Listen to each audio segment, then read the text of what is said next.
Peep this. You are in an enormous room, really huge, lit from above. And there's a small table in the middle, and that's where you sat. And people bring food to you. Now, I've talked about my desire to write a novel at one point one day, and I know it starts with writing a short story, a bunch of short stories. But I've had this idea. It's going to be called Pizza O'Clock. It's going to be called Pizza O'Clock. And Ty and I, we'll call it Ty now, it's easier, my girlfriend, Ty. For a while, we used to just eat pizza around midnight. Just call it Pizza O'Clock. Pizza it always works for some reason. Pizza is nice. So it's going to be called Pizza O'Clock. And the idea, I don't remember when I had the idea, but I work in a Chinese restaurant, or a restaurant that celebrates China, for those who know. And at lunch, which is when I work, we serve dim sum. And I was not familiar with Chinese food. Yo! What up? Ah désolé, il n'y avait pas de truc. Yeah, no, there's no sign. What do you want? Non, c'était juste pour parler. Okay. Mettre un signe. Sorry, I'll put a sign next time. I wasn't familiar with dim sum before, working here. But after serving it, and working in that environment for almost 2 years, and after experiencing it as a guest, I think it's such a cool experience, the way it works. I remember my manager we all have our speeches, that we give to the guests, always the same with slight variations. Some people are more flowery, or taking you on a sumptuous journey through flavors, using big words. But one thing she would always say about dim sum is that it's each mouthful, because each dim sum is essentially one mouthful for the most part. They're very small. Each mouthful is full of so much flavor and texture, right? And that's texture especially is a word that we've been encouraged to say. It's a buzzword. And it's something I never thought about in terms of food before I started working here. The value of texture, right? To me, food was flavor. To me now, food is fuel. I try my best to think about it this way and to not get sidetracked into junk food, because that's all about flavor. The way I constructed my diet, which I'm not sticking to, I'm getting back into now, is that it's purely for efficiency. Talking about my diet, so I'm getting back into it slowly. And it's funny how when I don't eat my diet, I feel like shit. And it's very noticeable for me. I almost immediately feel like shit when I eat food I shouldn't. And my brother likes to laugh at me. Oh, you can't eat too much pasta, it makes you sick. Bullshit. And it's not a case of just looking at videos that say, that carbohydrates are bad for your health and that they do this, they do that. It's from experiencing it. I know that I eat certain foods and I feel slow and sluggish and it doesn't feel good. But when I eat my diet, which I did yesterday, for example, after I'm finished with my meal, which based on, my calculations is plenty of calories for me and plenty of the good types of nutrients that I need, protein, etc. It's a keto diet, which focuses on fat and protein. After I eat that, I don't feel anyway. I don't feel, I feel really good right now. I'm satiated, my stomach is full, I feel good, but I don't feel any kind of special. And that's a big problem I have with the way I experience life, is that I'll take something that makes me feel like shit and then I'll notice it. I'd almost get addicted to the feeling. But the things that don't make me feel like shit, that I know are good for me, they don't make me feel anything. So I have a hard time sticking to them. It's strange. For example, the vape addiction is hard to quit. It's harder than chocolates, because chocolates, I eat them and I feel like shit immediately after because I eat too much. But with vaping, I don't feel anything. My health hasn't changed in any way, although I know that in the long term, it's going to affect me negatively. So that's what's difficult with vaping, is that there's no effect. I don't see anything different.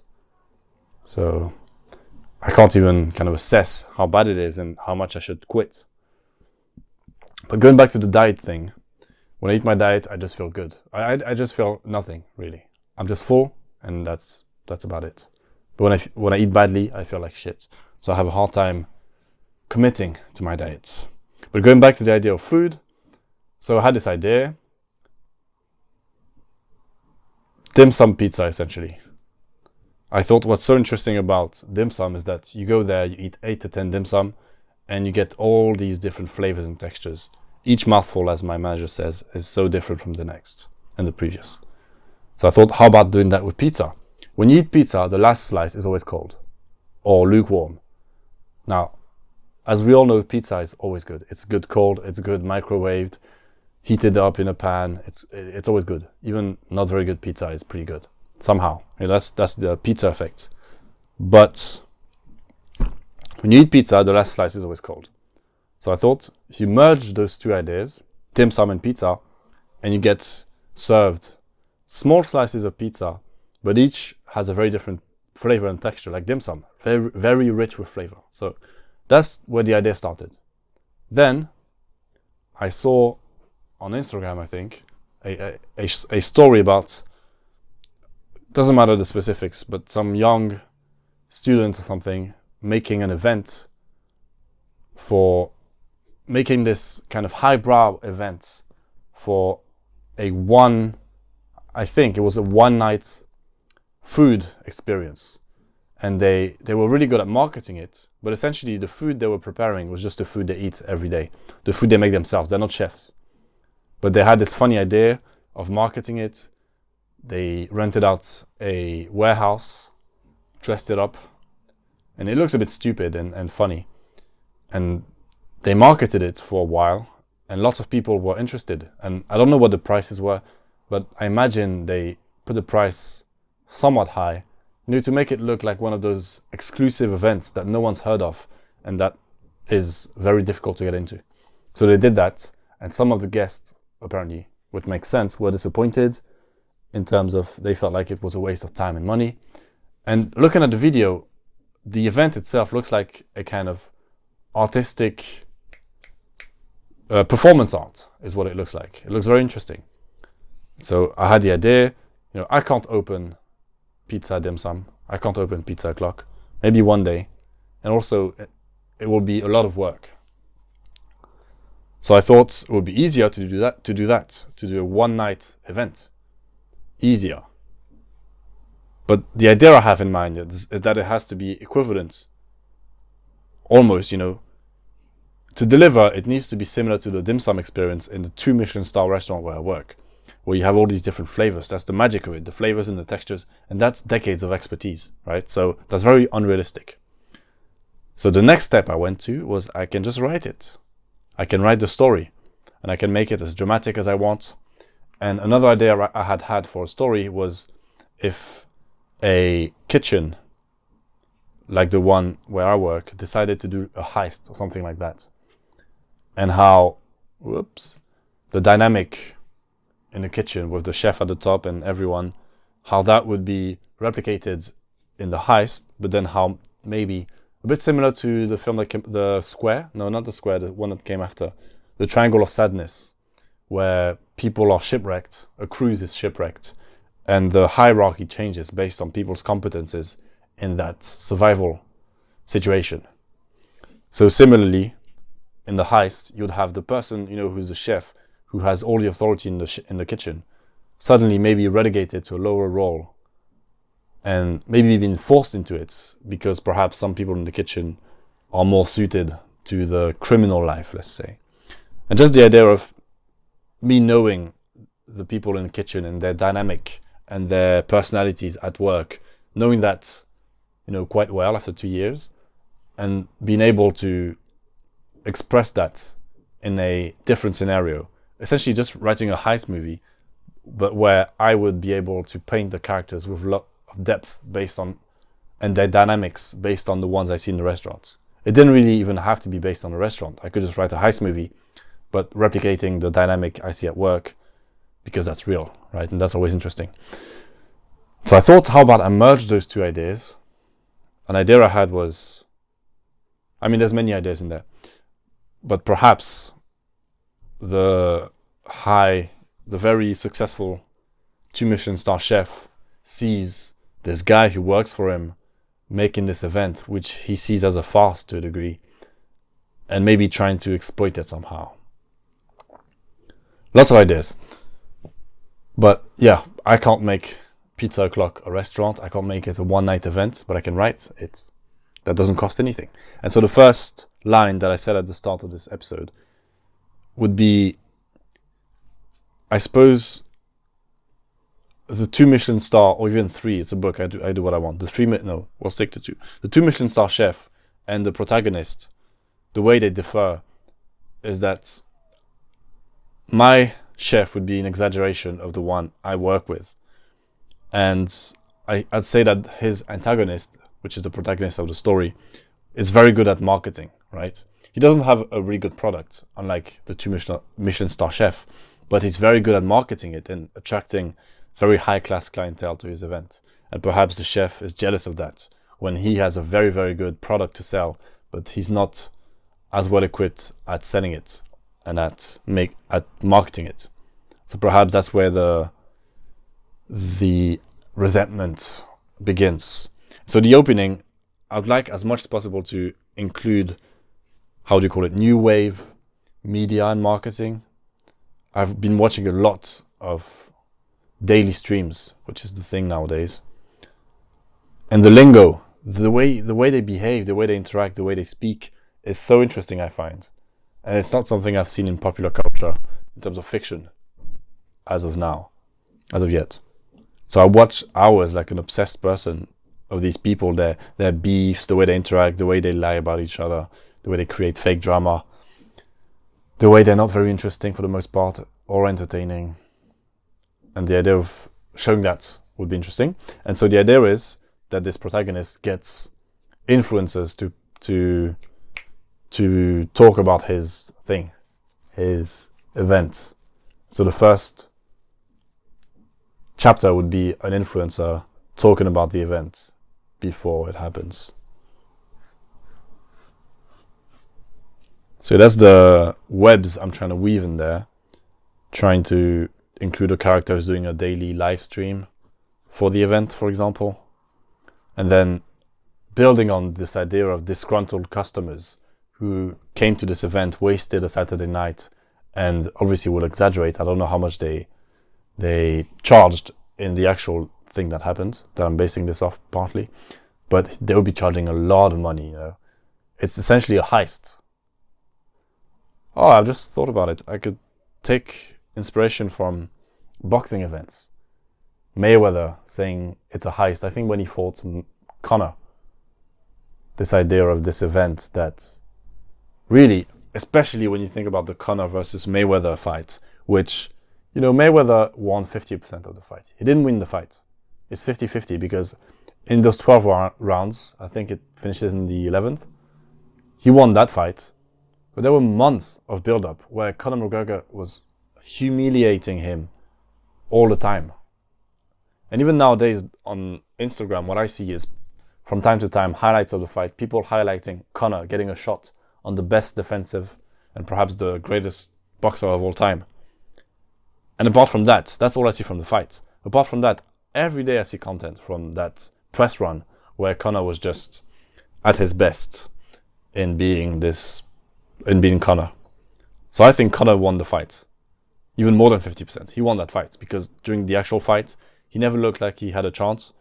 But scoring the rounds, it was very close, even though Mayweather wasn't really trying. Fuck it. But during the press run, Conor destroyed him. And so yes, highlighting this idea of the event being such a minor part of the event. All the build-up is what matters. So I suppose that's something I could look into. Boxing, promotion, and just how the event never lives up to the... Not that it never lives up to it.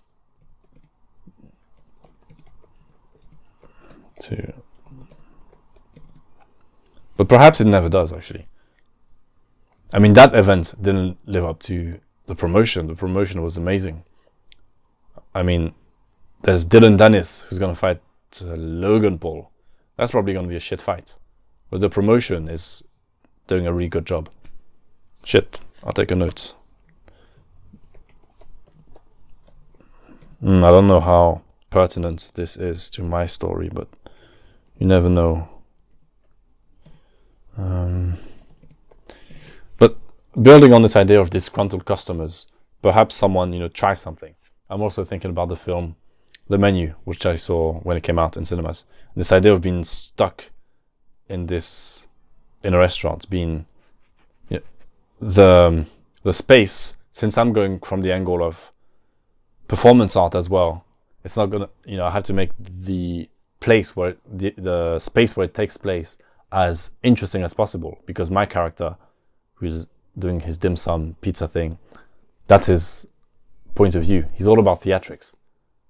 Perhaps the food isn't that good, but setting the event and the actual space of the event will be amazing. Whereas the restaurant where he works, a 2 Michelin star restaurant, perhaps the premises look like shit. Just complete opposites.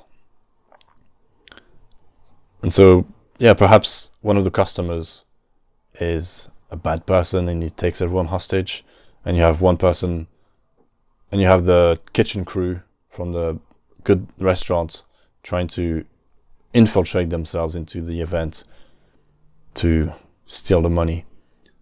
Lots of different threads.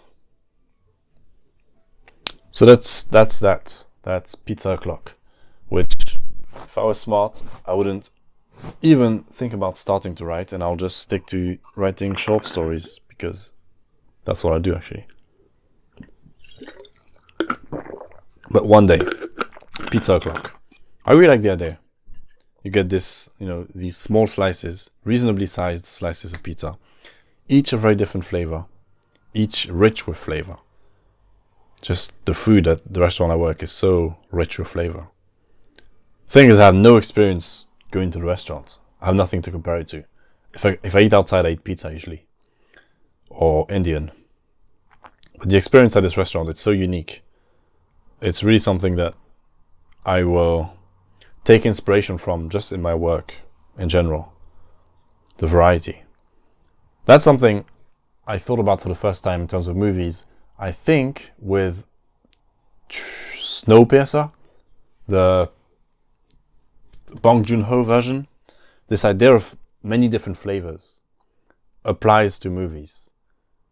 2 movies I'll cite: Blade Runner 2049 and Snowpiercer, and how one element that keeps us so gripped is how it's like dim sum. Snowpiercer especially is such a, how do I say this? The way it's constructed is such a stripped down and minimal way of telling a story, in terms of they're in a train. It's like a visual representation of what a story is.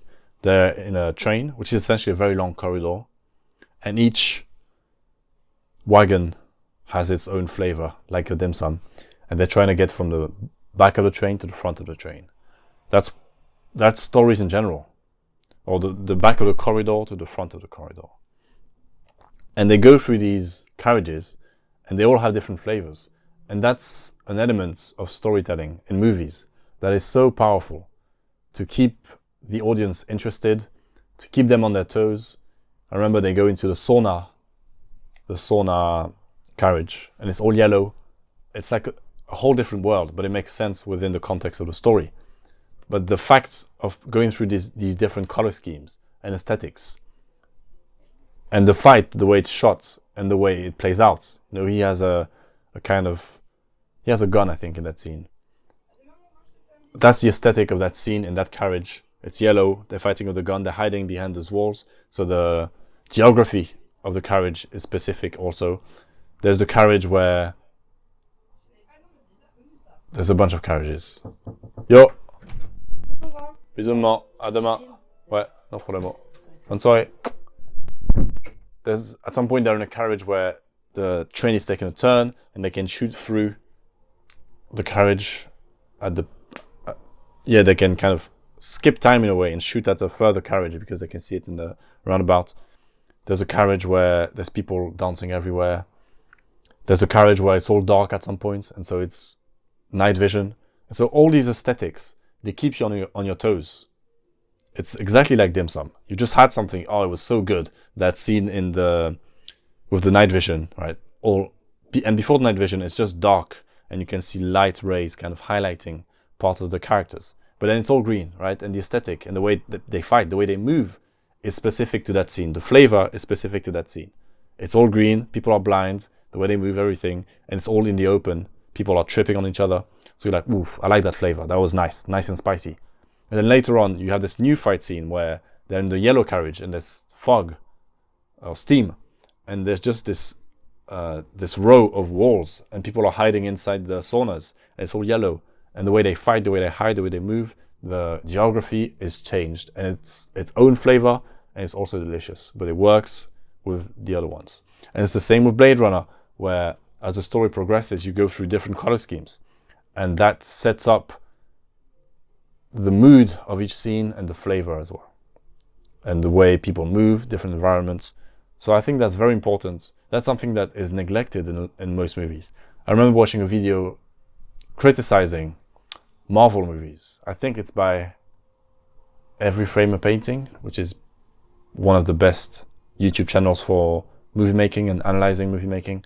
I stole some of their ideas for my interview for university. Anyways, they talk about how Marvel movies look like shit, essentially. They're all grey. If you look at the trailer for Civil War, and this shot where they're colliding, the two teams, in this airport. It's like they're fighting in an airport. Why? It's boring. It's all grey. Everything is grey in that shot. Everything. And then they highlight how DC movies, on the other hand, are much more exaggerated. Well, they're very dark. If you look at Snyder, actually, he tones the colors down a bit still. I remember when I watched his Justice League recently, and it's quite washed out and dark and desaturated. But still, he has a very striking color scheme. Very dark, and the colors are still quite vibrant. But in Marvel, it's the opposite. It's very desaturated, especially when you look at movies from Civil War and backwards. Even Guardians of the Galaxy 1 looked quite grey. And they also talk about how the ones shot on film, for example, Iron Man, I don't remember which ones, might be the only one, but Iron Man was shot on film. The colors, I mean, it's film, it looks beautiful. The colors are rich, saturated, beautiful.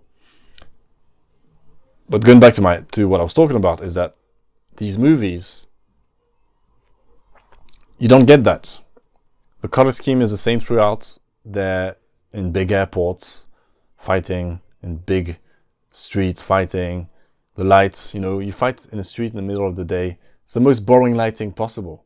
That when the big guy arrives wherever Peter Parker and Doctor Strange live, the big guy and the magician, they start breaking stuff. It's like, why would the scene take place here and now? Of all time, of all places, of all time, hours of the day. Why here? In the middle of the street, in the middle of the day, where lighting is as boring as possible. So if you look at this in terms of dim sum, the scenes, something different happens in all those scenes, in all those movies, but the flavor is pretty similar each time. Whereas you look at Blade Runner and you're like, wow, this scene is orange. It looks great. And now they're fighting in front of Elvis' hologram and the light is moving everywhere. It looks just, that's filmmaking at its best. So yes, dim sum. I would compare Blade Runner and 2049 and the other one, Snowpiercer, to dim sum. And that's something I will try to implement in my work. Really specific flavors. And you might think it won't work before you try. For example, the dim sum at my restaurant. Just, you try one dim sum and you think, wow, that is such a specific thing. It is so itself. The flavors, everything, it's perfect. But how am I going to eat 10 different, dim sum? Are they all going to taste significantly different? Or are they all going to be somewhat similar? Because if they're somewhat similar, then, it will be easier to eat one after the other. They're all fit together. If they're too different, even if they're delicious, if they're too different, it might not work. But it works. The flavors are magnificent. The textures, everything, the presentation, they all look beautiful. And you eat them one by one, and every time you're like, wow, okay, that's my favorite now, etc. Oh, wow, okay, that was my favorite now. the texture of this, the flavor, everything. And we are also encouraged to ask the guests about how they felt about combinations of dim sum, things together. I mean, I think it's just genius the way it works. And it just works. Every scene is its own thing. Think back to Snowpiercer specifically. Every carriage, every scene has its own flavor, and they're at times drastically different, and yet they all work and function together. So that's what I had to say about dim sum and pizza o'clock and movies. Now, I have other notes. I don't. I wish I did. I probably have random notes in there that are useless.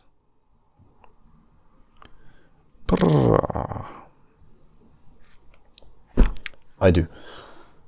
So, pizza o'clock. Write that someday.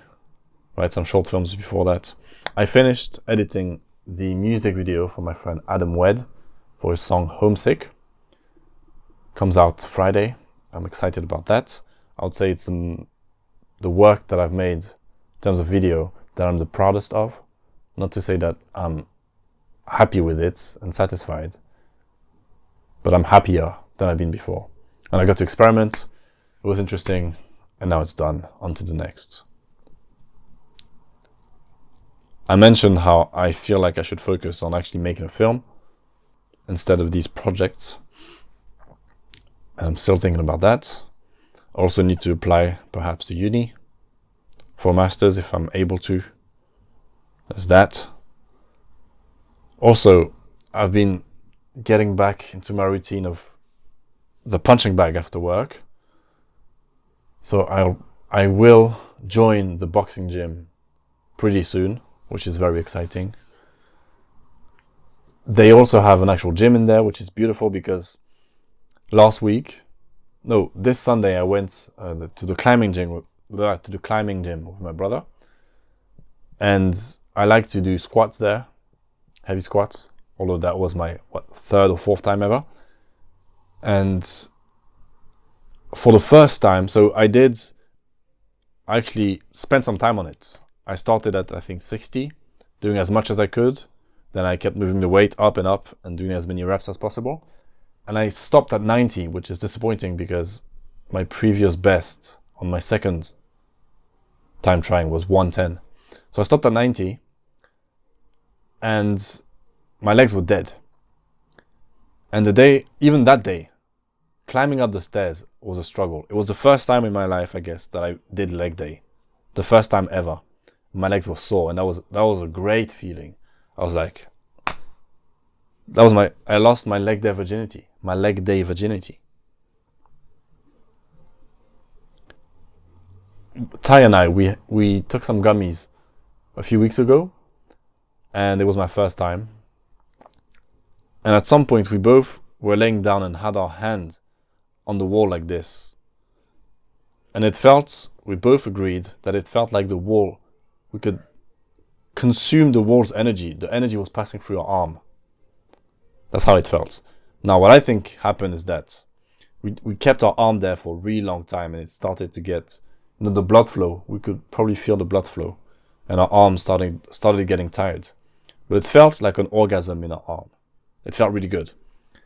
And what I thought about that was that, not saying it's true, but an idea I had was that perhaps under the influence, of this drug, I was able to appreciate how good it feels when your body is sore from physical activity and physical effort. I thought maybe right now I'm able to perceive, or my perception of it is different than usual. Usually, if my arm is sore from working out, I'll feel like that's kind of annoying. I can't use it right now. It doesn't feel good. But perhaps under the influence, I was able to appreciate the fact that it actually feels really good. And so it made me think about this idea of just changing your perspective on things and how powerful that is. And just that, really, changing your perspective, which is not an easy thing. We talked with a guy called Stéphane at the climbing gym. He happened to speak French, And we talked to him for a long time, like more than an hour. We couldn't stop talking. It was really interesting. And as he talked to us, at some point he said, wow, you guys are really wise. Like, how old are you? And we told him. And I was saying these things that I believe to be true and that I believe matter and that I have a lot of conviction for. But as I told him, it's easy to say these things and to understand these things and to believe these things. Applying them is what's hard. So perhaps I can consider myself somewhat wise for understanding some of those principles, but not even somewhat wise, because I don't apply them. They're very hard to apply. So one of the last things we talked about was the idea of letting go. And he talked to us about an email he received and how it made him angry, and how it took him 3 days to recover and to respond like an adult, how he wanted to do many other things before that. And so I said, one thing I've been thinking about lately and that I believe is very important is just the idea of letting go, which lately is an understatement. I've been thinking about the idea of letting go for months. But I told him that, and, expressed it the best I could. And, his conclusion was, wow, at your age, I wasn't that wise to things. And it made me think, in many ways, I've always been ahead. In some ways, I've been ahead to other. I believe everyone, in one way or another, is ahead to their age group. And I always felt like, or I was always given the impression that I was ahead in some things. Which is to say, there were things that I was more naturally geared towards, and so I spent time doing, and other kids, would be ahead of me in other things. But those things I was ahead on, I didn't apply myself to them. I remember when I was 14, around 14, 15, and I was, I was better at drawing than everyone else in my age group. And my stepfather, David, was telling me, you should try to monetize that. People are asking you for drawings all the time. You should actually try to monetize that. And I felt, it feels good. I'm 14 and I have this skill that I can monetize, which feels good because one day I'll need to be able to monetize my skills. I'm already able to do it. I'm ahead. How good does that feel? So in principle, I was ahead, but I never applied that lucky position I was in. I never applied myself and actually monetized it to actually be ahead. In theory, I could have been ahead. I could have been at 14 monetizing my art and my work, but I never applied myself. And so once again, I find myself here at 24, which is, somewhat young, and having a decent understanding of certain things, but still not applying them. And, Bruce Lee said it the best: knowing is not enough, we must apply. Applying is very important, and I need to apply myself and apply my beliefs. So many fucking beliefs to apply. For example, I believe I should make this podcast on Sunday at the latest, and then I procrastinate. And here I am, Wednesday, and my manager at work is asking, where's the podcast? I've been waiting for it. Taking shits by myself in silence. It's not fun. So that's knowing is not enough, we must apply. We multiply. No, we must apply. Well, I didn't have much to say before this started. I kind of rambled on about this idea for pizza o'clock for a while to kill some time. I thought when I got back into working out that I would be able to just get back into it and it would be easy. And then I work out one day, the next day I'm sore and I can't work out. And believe it or not, that was a surprise. I thought, I look about the same as I did when I was working out, so surely it's all the same inside. And then I can barely do 100 dips in a day now. Well, it will just take some time. Leg day. The idea of having strong legs is nice. Man, that feeling of having sore legs was amazing. Amazing. Then I took a cold shower and my legs almost felt like normal, because cold showers are just amazing. It's crazy, these things that don't cost anything. Sleep. You sleep 8 hours. I've been sleeping around 5 hours for the past 2 months now, which is crazy. I've been sleep deprived for a month max before. But now it's been 2 months and it feels like, how the fuck am I gonna catch up? I can't go to sleep I can't control when I go to sleep. I wake up too early now. Need to fix that shit. But it's the same thing, right? You have a good sleeping schedule, you sleep enough and you sleep at the right times, and you just feel normal. So you don't appreciate it, or I don't appreciate it. And then I sleep 5 hours a night max, and I feel like shit. But yeah, cold showers, magical, don't cost anything. Sleeping 8 hours, drinking lots of water, intermittent fasting, don't eat sugar. These things cost nothing, and they have such a huge impact. And I don't apply them. Fuck that. I will. I'm going back into it. I'm getting back into it. It's hard at work. There's food everywhere. There's free 2 Michelin star food everywhere, full of carbs. And it's hard to say no. To say I'm doing intermittent fasting. To say I don't need sugar. I don't need this. It's crazy to think. There was 6 months ago, I did not vape. Didn't eat sugar. Slept 8 hours. Worked out. Just took it for granted. And now here I am. Here I am. London is much more tolerant than Paris. I remember, when I walk around the street with anyone from my family almost, people look at us like we're aliens. My dad has a huge hat with dreads that go to his knees, a big beard and a mustache. I've never actually seen his face. I have no clue what he looks like. I've always seen him with his beard. My mother has very long dreads as well. We look weird. And all my life, so I'm just used to it. I used to have dreads. I used to have a mohawk. I'm light skinned and I get cornrows. People in Paris are much less tolerant. They look at you. They're like, you look unusual. You're not dressed in grey. You don't look unhappy. What's the deal? So it's just been a normal thing. Now I have a mustache and people disapprove of that too. But it's just been a normal thing for people to look at me with disapproval or with, I guess, mild interest.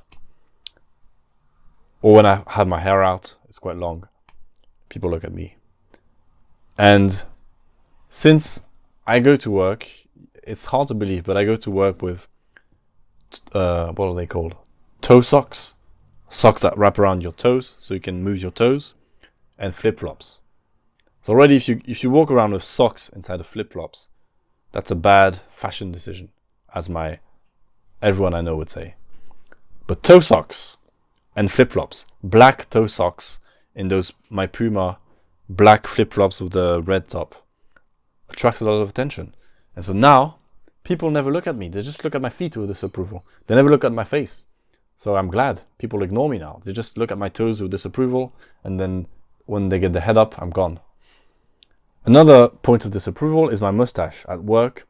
It's so funny how, every one of my colleagues, most of my colleagues, especially the ones with higher authority, because they're professionals, they look at it and they think, you should get rid of that. That's a bit too much. We don't like it. Especially since my mustache is not a fully formed mustache. It's a bit messy. It looks like a rat, the way their hair just... But I like it. And it's funny how the customers, they like to compliment me on the mustache, which I don't believe it's genuine. I don't think anyone looks at it and thinks that's a good mustache, because it's not. But it's funny how they're just looking for something to say. Something nice, ideally, right? It's London. People like to say nice things. And so they compliment me on my mustache. And I think, isn't that funny? The people I serve, so to speak, even though I don't believe for the most part it's genuine, they seem to approve of the mustache. The people I work with disapprove of it. And I'm so used to this idea of getting disapproval for my appearance that I actually revel in it. I like it when people say, when my colleagues are like, the mustache, get rid of it. I think it's funny. I like it. I like thinking of my appearance now as almost a punchline or a joke. I don't go too far, but I like the idea of people saying, why? Of people being somewhat uncomfortable at the toe socks. I just think it's funny. I suppose that's weird. I mean, I also like my face. I don't like my face with no facial hair. That's why I stick to the mustache, partly. Well, I thought I had something else to say, more interesting than the mustache thing. Oh, there's bed bugs in Paris now. My dad has had bed bugs 2 or 3 times, and it's his worst nightmare. I remember as a kid at some point, when my parents were still together, so a long time ago, and we all lived in Paris, in this apartment where my dad still lives. And one morning I woke up, and I don't know if it's an international thing, not Scooby-Doo, what's the name? Oh, I have no clue. The one that goes, Uba, Uba. This creature with a big round head and leopard skin, I suppose, with dots. There's yellow ones, orange ones, and they have this long tail and they climb in trees. Animals that don't exist. But we used to watch that as kids. Fuck, I don't remember. Uba, Uba. The one that goes, Uba, Uba. What are their names? I don't remember. But my dad found one on the streets, a big one. It was bigger than me when I was a kid. And I remember my brother waking me up early in the morning and telling me, there's a creature in the wardrobe and its tail was hanging out. And we took it out. And our dad had found it on the street. And we were really happy to have this huge, I guess, teddy bear. And eventually it turned out that I don't remember if that thing brought the bed bugs, but there were bed bugs in our house, and there were bed bugs inside of the creature. And I remember our dad taking it downstairs to the bin and decapitating it with a knife, and how that was pretty dramatic. 1, because we liked the thing, and 2, because we saw it getting decapitated. So that's the story of Uba Uba, the creature with no name. And so there are bed bugs. And my dad is absolutely paranoid of bed bugs. My brother was telling me about it, how a year after they had gotten rid of them, him and his girlfriend would have PTSD and think, oh, there's a bed bug. They're just... I need to call them because their mental health is probably in trouble right now. Bed bugs in Paris. And it's funny, it's like, apparently, I've only heard it from people, but apparently it's bed bugs everywhere in Paris. So my dad must be stressing the fuck out. Wow. Really not an interesting episode today. I have to edit footage I've shot for a choir, which was amazing. The experience of actually being there live and listening to a choir sing. In Pizza Express, the event took place. Interesting choice of location. Pizza Express Live. We got a free pizza, which is always nice. And I have an hour and a half of footage that I need to turn into 2 minutes of promotional video, I guess. So that's that. I am hungry as fuck. Slowly but surely, I didn't keep to my intermittent fasting today. I ate in the morning, I ate at work. But I'm getting there. Slowly but surely. Petit à petit, l'oiseau fait... Non, petit à petit, l'oiseau pond son nid. That's not how you're supposed to say it, but that's how I say it. Be patient, but don't wait. I need to kick this bad habit, which I will after I have regained my powers of sleeping 8 hours and taking cold showers and working out daily and eating healthy. Once I've regained my powers, I will kick that habit. And I don't know how exactly, but it'll be easier when I'm stronger.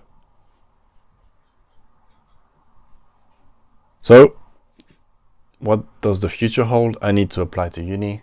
Well, I need to look at the uni thing and perhaps apply.